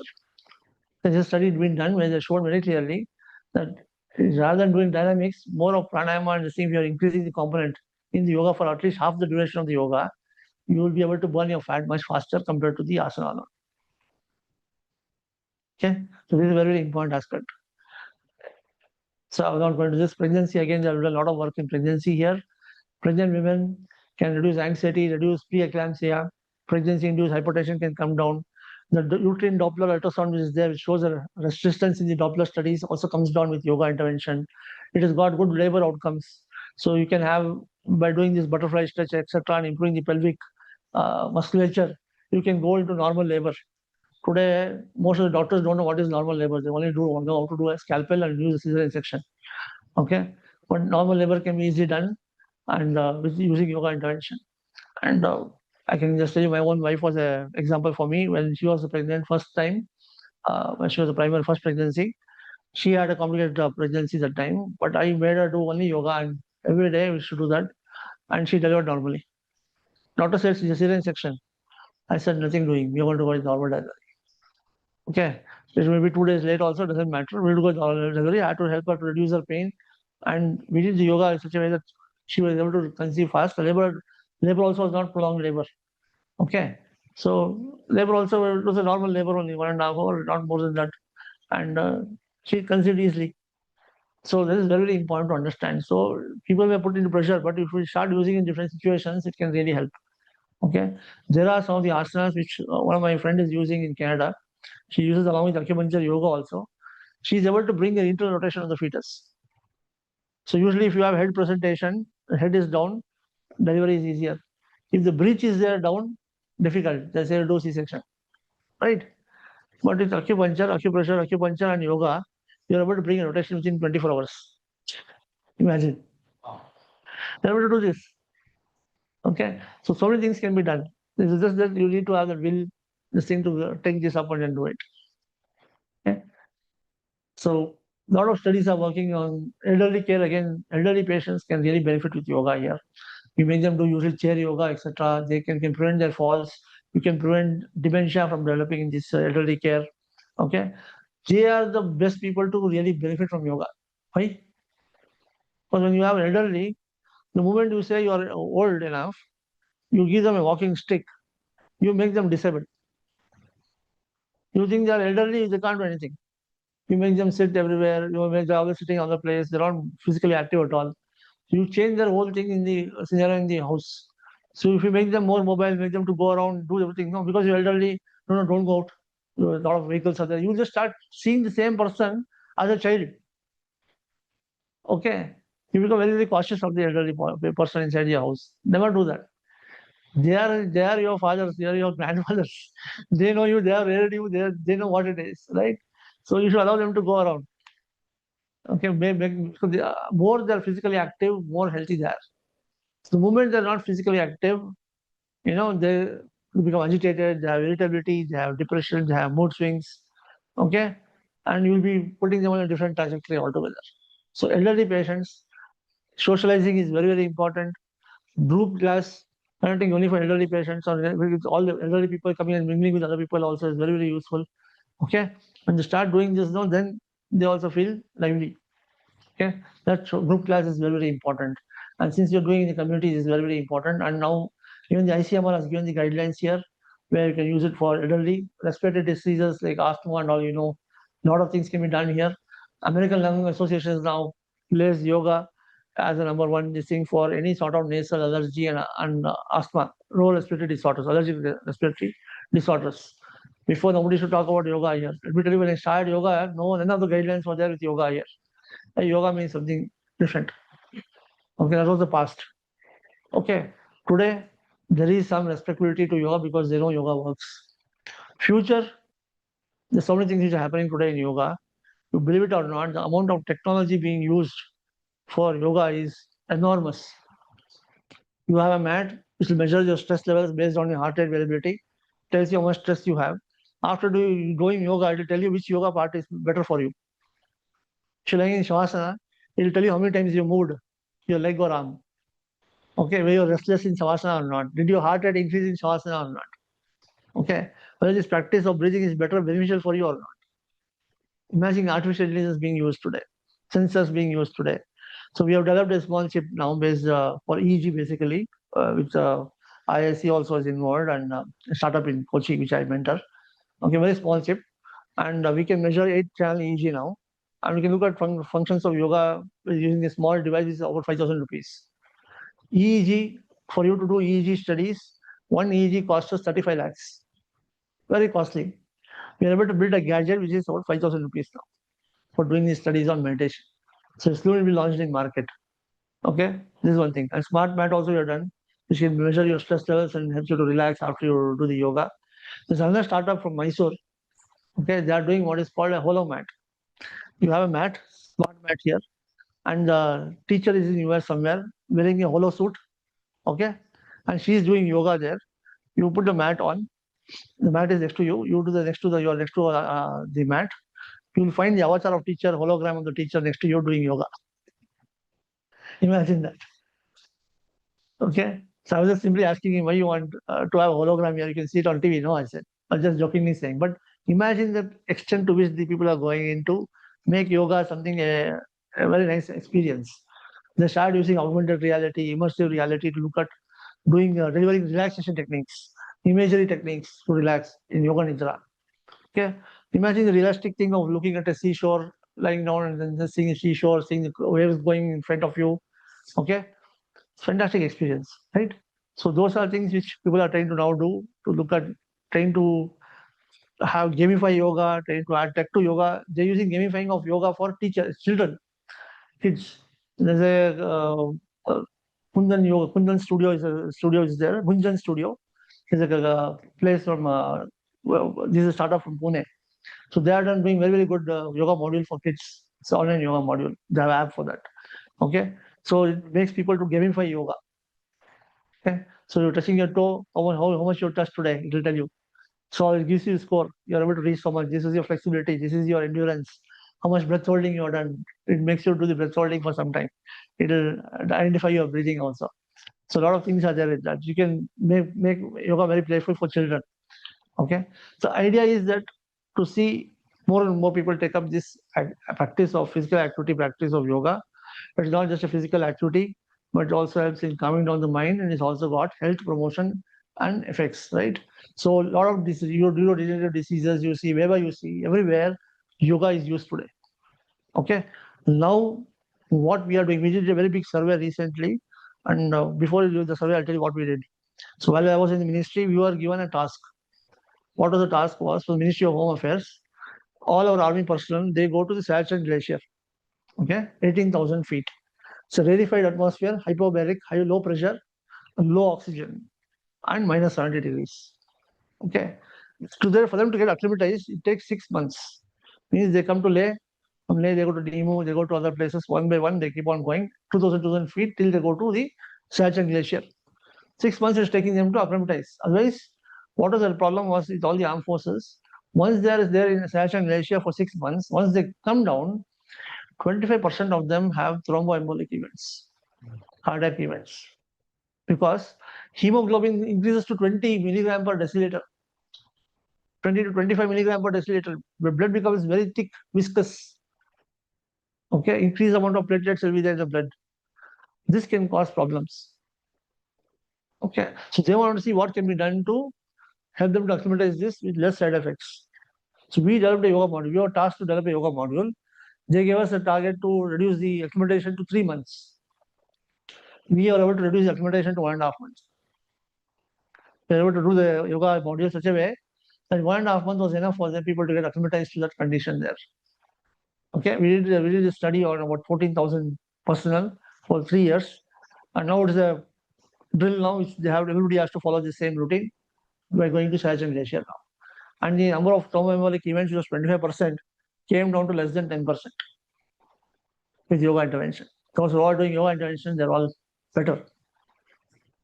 Okay, so that was the kind of thing which we did. So that was one aspect which we have done.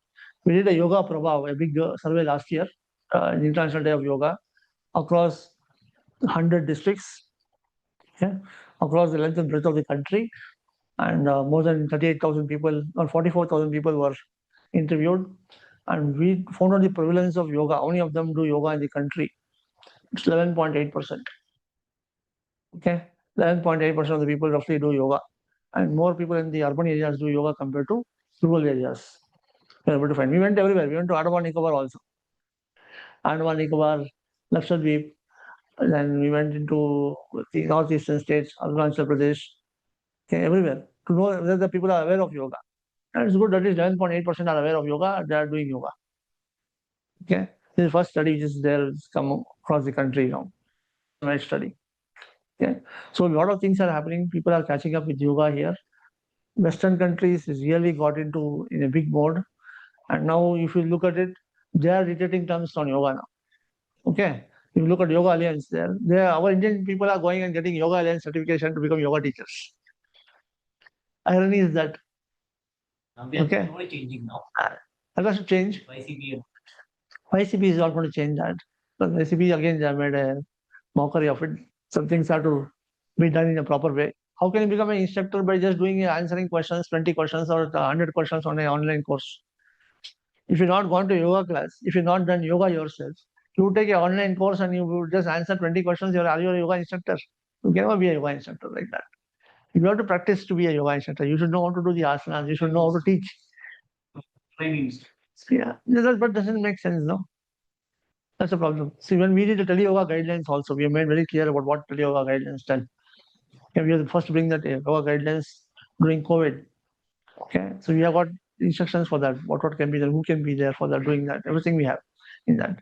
So online yoga again, see, online you can say many things, but if you want to know whether the person is doing shavasana, is he doing shavasana or not, it only happens when you see the person in front of you, not somewhere remotely lying down in the on his cot or something there, somewhere else. It never happened. So online yoga is there, but I am not so a good believer of online yoga because I don't see people being able to deliver yoga in the same effective way as you do an in-person session. So always we advocate in-person sessions. Online, when you don't have time, that time we say. But we always look at in-person session because that's one gives you the better effect of yoga. Unless until you are really a yogi yourself, you know the drill properly, you have been practicing for a very long time and you can do it yourself. If you can do your own sadhaka, if you can do your own sadhana yourself, nothing like it. You're the best yogi. You don't need a teacher. Okay. So leaving those people who are already established in it, to have novice people do online yoga, it's not advisable. Okay. So if you have any questions, I'll be happy to take any questions from you. So the reason why I said this integrative medicine was the reason that now today we can use yoga in diverse medical fields, medical applications, and it really improves the clinical outcomes. Because most of these don't have solutions. Okay. So you have somebody with a memory work loss in Alzheimer's patient. Doctor will say he's Alzheimer's, that's why he has memory loss. What are you going to do to improve his memory loss? Okay, what can be done? Okay, that's what we need to start working on. So many things are there. So a lot of research is going on. Ministry is also putting in a lot of efforts. A lot of big institutions, IITs, AIMS institutions are now working on yoga field. And I'm sure within years to come, you can see a huge boon and blessing for yoga here in the country. And I'm thankful to Yoga Vijnana also here. So who's also doing their bit to spread the message of yoga to the masses and community here. And this kind of community gathering, community classes are the ones which really help in getting the momentum for yoga. So you go to any place in Radha, there are about 6 7 yoga classes. Okay, many of them taking part in the yoga classes in the parks and other things we see. In Delhi, most of the parks have got yoga classes, free yoga classes. Okay, so it's very nice to see people practicing yoga there. Because it helps them to keep healthy. Okay, so I hope all of you will take this up. It can be, see again, what I say is, we all have time to eat, we have time to sleep, we have time to rest, everything, right? We don't give time for yoga. First thing is that we have to give time for yoga, make it a habit. Okay, so just like you brush your teeth morning, you said after brushing your teeth, first you do yoga there, then only you have your coffee. Sir, who the clinical trials have you supposed to? In these clinical trials, the yoga and the diseases. You mean yoga with meditation or this is Yoga with medication, yes, of course, with medication, they are using along with. meditation? The yoga word in both meditation. No, the yoga. So, yoga, see, as far as Indian yoga is concerned, meditation is a part of yoga. In Western countries, what they do, they take meditation separately as a capsule. Okay, they say when you say meditation, they say mindfulness meditation or transcendental meditation. Okay, they're only looking at mindfulness practices. That's all. Okay, but when you use yoga here in Indian context, it has component of meditation also. The yoga context with the trials. Yes, they have meditative components are there. Like you don't have those meditative components in case of depressive disorders and schizophrenia and other things, but you do have it in 10 minutes of meditation. Om chanting, we say, Om chanting, Om meditation, we say for 5 minutes. So at least 5 minutes at least is done in the part of the module. Okay, so all of these have got different modules. So I have one particular module for epilepsy, I have a module for cancer patient for fatigue, I have a module for reducing nausea vomiting in cancer patients, I have a module for arrhythmia patients in heart disease. Okay, I have a module for hypertension patients. So each module has got the particular effect. They use that particular module. Some of them have meditation, some don't have. Yes, yes, yes. IBS and all.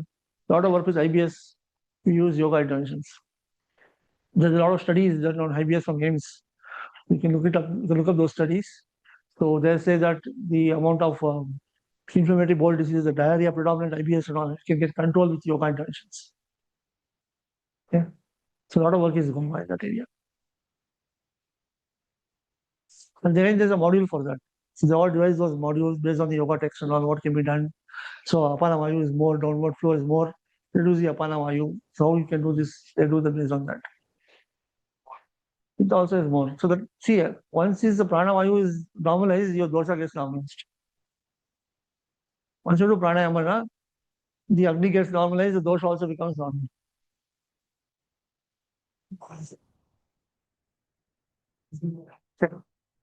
So thank you all for the patient hearing. Sir, Yeah, please. sir, Please go ahead. sir, regarding the yoga for special children, sir, is there any other research articles, sir, for special children? For example, blind children. There are ways of doing it. Like for example, for deaf and dumb, there's a different way of doing yoga. For autism children, there's a different way of doing yoga. Cerebral palsy, they're using yoga. So there they use yoga in a playful mode. Okay. You can't make these people, they can't understand what they're doing, basically. First thing is having stretching and having their movements. Motor coordination is not there in these people. First thing is to bring about motor coordination. So gradually we have seen their agitative behavior, all those things will come down in these special children when they start doing yoga. So already Okay, most of the special schools, they have made yoga mandatory now for Divyang schools. okay, sir. So, is there any other research paper, sir, regarding special children, sir? Yeah, I If can so, share with Vinay, he can send it to you. And if okay, you sir. have anywhere, if you need any help with anybody, I can help you out, find people, right people to help you out. Okay? Sure, sir. Thank you, sir. Thanks a lot. We were talking about the role of music and instruments in meditation art. And a lot needs to be studied with respect to that because different ragas have different wavelengths and frequencies. Some people are doing a lot of studies on that now to see which frequency can help in calming down the mind. I don't know if you heard about binaural frequencies. BIN, binaural frequencies it's called. Very low frequency sounds which are known to really calm down the mind. It is known to stimulate the vagal afferents. So a lot of work is going on in that area, sir. No doubt. And we use Yes, yes, yes. Okay. yeah. Yeah. You heard about the Tibetan bowl, no? Okay. People tend to do this bowl exercise and then do this. So there, if you exactly do learn how to do that meditation, it's a different thing altogether. You do the bowl, fast you do that. You're not concentrating when you're doing that. You have to remove the rod outside, close your eyes, try to concentrate on the sound for as long as possible. As long as possible. So the after you're doing the rod, how much the sound is prolonged, very, very slow frequency, it keeps on going. You'll be shocked to see people can meditate for 10 minutes after the sound. 10 minutes. I was also shocked. They said 10 minutes it will take for you to you can hear the sound for 10 minutes is what they say. Means if you're giving that much amount of concentration, it goes like that. We thought just play, once we just play again, we keep on doing it like this. They say once you do this, there are about 10 rounds or 12 rounds what they should supposed to do. Just do that so many rounds and leave it. Focus. They say people can focus up to 10 minutes after the sound is going on. Sound is still there. You're not able to hear. People who are getting into the meditative state, that sound, they're able to hear that. I was also surprised seeing that. And they have done a study also on that. So they've done EEG, they put the EEG leads. And this is auditory stimulus, no? When you have auditory stimulus, the auditory evoke potential is there, right? So they've done EEG and P300 they have done, wherein they have looked at the stimulus. So 10 minutes after also they're able to find the same stimulus. So it is proven. It's not that they're simply saying that. So it's proven through a P300 seeing evoke potential. They're able to see the same evoke potential when after 10 minutes after the sound is stopped. So a lot of things are in music also, sir. I think a lot of research has to be done in that area. Yeah, yeah. There is no, the same thing that the Tibetan bowl thing. There's a study was done by MD Anderson. Dr. Lawrence Cohen was done a study, published also. He uses sound frequency in cell culture vials. In a cell culture CO2 incubator, he's kept on putting this sound, and he's seen the cells becoming more calmer and less proliferative compared to the other cells which are growing faster, cancer cells. Okay, he's able to show it's becoming more calmer and more less proliferative compared to the cancer cells which are growing faster. That also is published in a journal. So it can do a lot of things. Right? You are talking about the modules, right? So we can, so we can find out which one. So you have to go to this pubmed.gov and look at most of these articles and you start typing them. And you get the list of all the articles, like yoga for Parkinson's disease, you get it. Some places you have full text articles. Full text articles, you get the supplementary copy of the modules also will be there in some of the articles. If you need for any of them, let us know. We can share with you those modules. What is happening? So Ministry of Life also has got a website where we have put up all the modules. I'll just check out the link. If they're still active or not, I don't know. It is there during last IDY. If the link is active, I'll share the link. Okay, what is the appropriate age for children to start? Like now we see the few of the children in fact, like 2 years or 3 years, they are having like You can start immediately. You can start out doing breathing. Children, the problem here with children is you can't make them understand what yoga is. Okay. You make them do it in a playful way. Okay. Make them do deep breathing, breathe out. All those things can be done in a very playful way for the children. So people say 7 years is a good age to start. It's not so. You can start 2, 3 years also, doesn't matter, depending on the children. No problem. So we have seen patients with muscular dystrophy starting very early with yoga intervention, 3 years, 4 years and all. They're not able to walk, but they're being diagnosed with muscular dystrophy and they're starting it. My son is having voicing issues like that. How old is he? Yes, check the IgE levels, hemoglobin E levels. You just get checked once. Is there any family history? Is there? Yeah. Family history is there. So atopy may be there. But he can reduce the intensity, can come down by doing breathing exercise and all. Okay. Breathing exercise is very useful. Intensity will come down. And some of the food also we need to regulate. So we can discuss that later on. Sure. Okay, last question. Anybody from online? Is there any question? I just had a similar question about the modules. Is it available for the public, which you just answered? And one more thing is, can we take guidance from the module through for therapies or for simple pains and other things? Can we take guidance from these modules? Are the trials been done and the modules are done after the trials, or how is it? Or is it part of the trial? No. Actually, modules are there are based on the clinical studies. Now, when you start doing therapy for a patient, first you need to understand the clinical condition of the patient, the diagnosis. Okay, and does this particular module fit into the diagnosis? What has to come up later on? So unless you know the diagnosis of the patient, the clinical condition, you simply can't just go and apply the module just because somebody has got a back pain. So back pain, the cause of back pain is due to what? Hello. And how you can modulate is what you see. Yes, ma'am. Can you please? Thank you, sir. Thank you. Hi. Yes, somebody had a question. No. Thank you, sir. This is Prakash here. Can you hear me, sir? I can hear you, sir. Tell me, sir. Okay.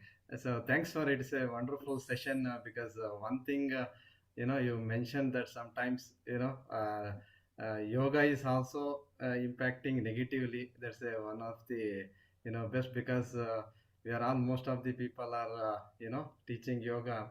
Sometimes, as you mentioned, suddenly if they collapse and other thing, you should be make sure we are, study thoroughly, those kind of a thing. And one more thing, sir, you already been, interacting with the cancer patient. Usually, first question they will ask, why me? I don't have any habits, bad habits, and other thing. So how we can handle these kind of a questions, sir? If you put some of the light on that. It's a very good question. So we don't know what is the reason for why they got the mutation. So you had a, for example, if you look at the cause of cancer, which carcinogens, environmental pollution, whatever it is, smoking, alcohol, etc. Only 40% of the risk for the cancer is explained by these factors.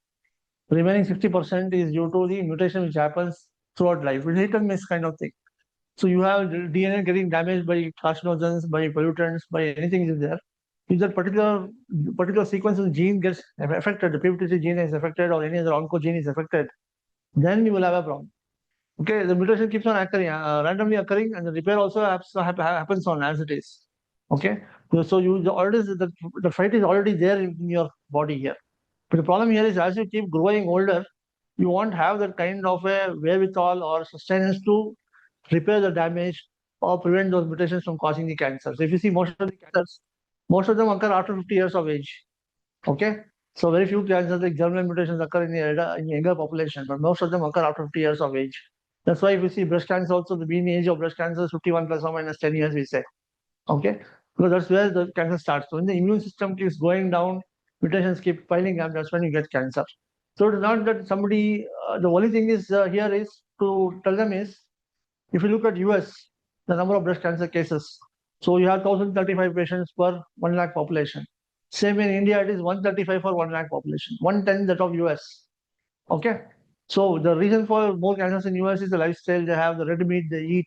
Okay, so more amount of carcinogens may be there, and that's what is causing the problem there. But here, the risk is reduced here, and you are unfortunate that you are one of the persons who's to get this.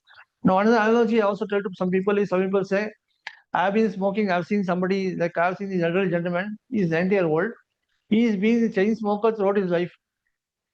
This fellow did not die also, didn't get heart disease, didn't get cancer also. So we say, Gatti Pinda. Yeah, nothing has happened to him.